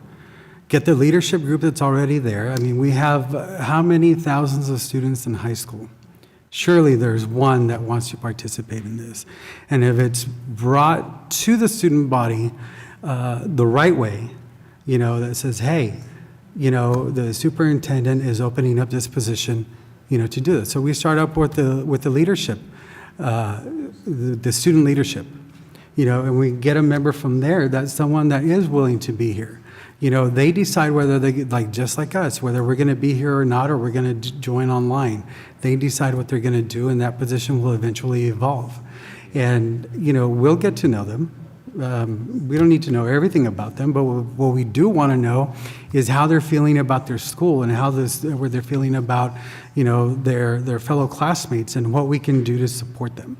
So it doesn't have to be very difficult, and, Yes. it's very simple. So I totally support you, and I think that that's a start, to get there. And I like that this organization is there, and it goes back to what we were talking about the last meeting regarding the leadership team may be developing some legislative agenda of their own, or if they wanted to, support any type of legislation, and then, they would go through that if they want to do that. So those are just my thoughts. It doesn't need to be very complicated. Yeah, I agree with Mr. Morales. I think that if we're able to just get somebody that starts engaging and starts a process, we keep it very simple, and we're gonna get their feel. But now they know that they have a responsibility of being here, in the meetings, and they're gonna participate as much as they truly want to get involved with. And we start finding roles. And yes, if they're gonna be part of our group and we go somewhere, if they want to go, they go. But other than just trying to think about it, I think that would be the best way to go. And yes, they share. I guess their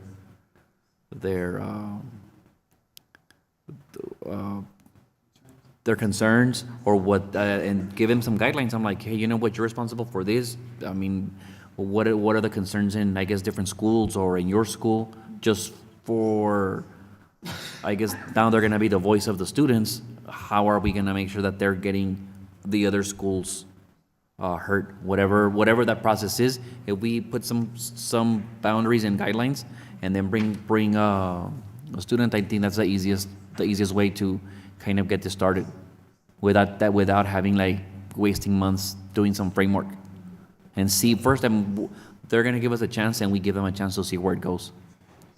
And what I can do is ask Gregory as a mentor to come maybe later on to bring it as a discussion, and then he can present, because I'm just telling you what I experienced at their session, right? But now them, telling you guys what they do, and then start simplifying it from there. We don't want to go this big yet. This is, what, yeah. and go from there. Okay.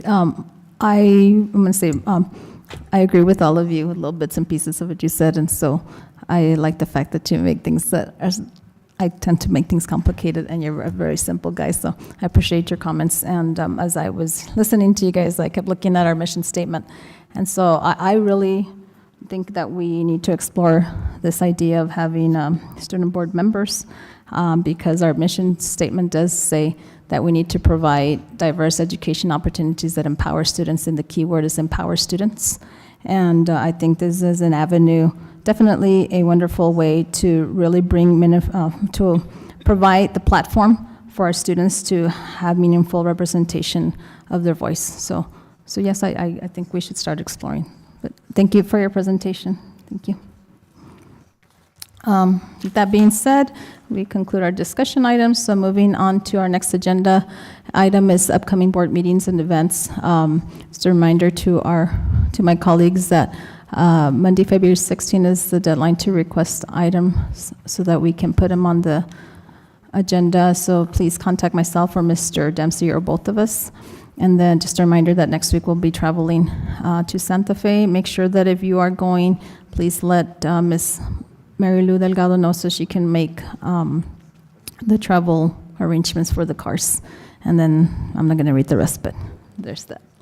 And then with that being said, I'm going to go ahead and make a motion that we enter into closed session, limited personnel matters as permitted under Section 10-15-1. H2 of the New Mexico Open Meetings Act, specifically for the board to consider and discuss superintendent written reflections, if any, as part of interim review process, and for the board to prepare a written plan as part of the interim review process.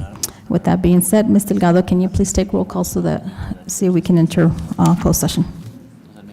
Ms. Flores, Aye. Mr. Lira, Aye. Mr. Morales, Aye. Ms. Murillo, Aye. Ms. Rodriguez. Aye. The vote is unanimous. We are now in closed session, folks. Thank you so much for joining us this evening. Safe travels back home.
Oh, no, that's the last time.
Is it going to be 10? No, by the time that we... nos vayamos. Okay, so I'm going to go ahead and make a motion that we come out of closed session, and the time is 8:49. All in favor? Aye. Aye. All opposed? Okay, so we're out of closed session. And the time is 8:50.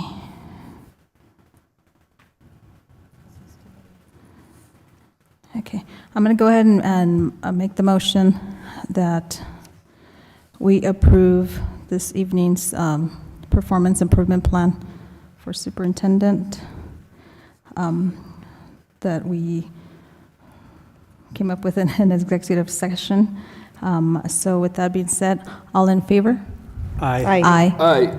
All opposed? Okay, motion carries. Do I hear a motion to go back into closed session? I make a motion to go back into closed session. Okay.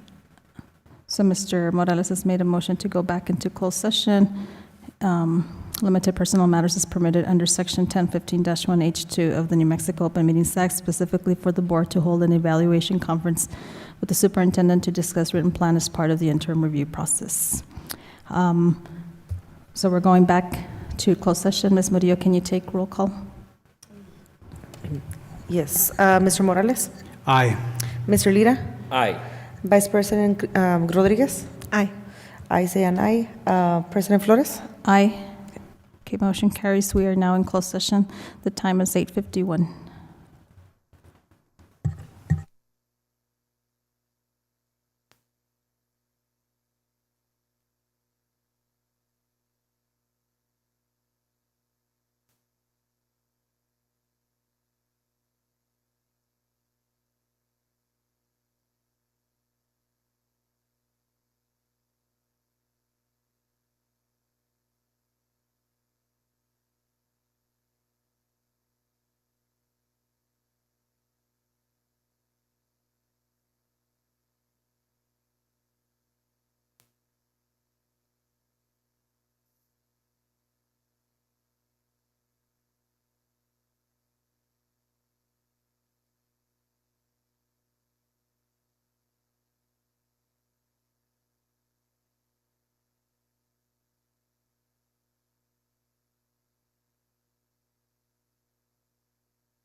Walk so slow.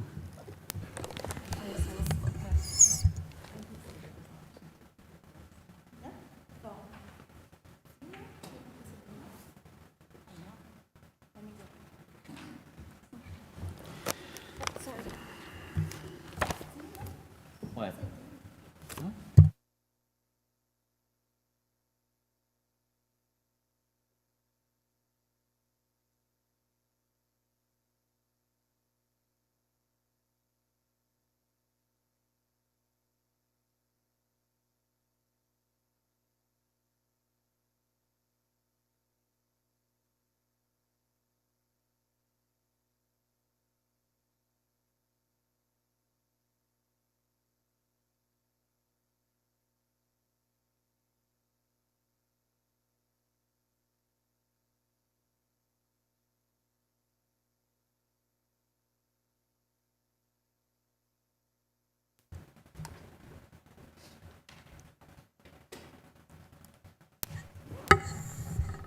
Okay, so I'm going to go ahead and make a motion that we come out of closed session. The time is 10:49. All in favor? Aye. Aye, all opposed? Motion carries. We're out of closed session and no action was taken. And then I'm going to go ahead and also make a motion to adjourn. All in favor? Aye. Aye. All opposed? Motion carries. Adjourned at 10:50. Good night, everybody. Thank you. Mr. Dempsey. Recogí el piso. Ahí estaba, no arreglaron bien. Marca mañana porque tengo una idea. Ah, sí. Está bueno. Te marco.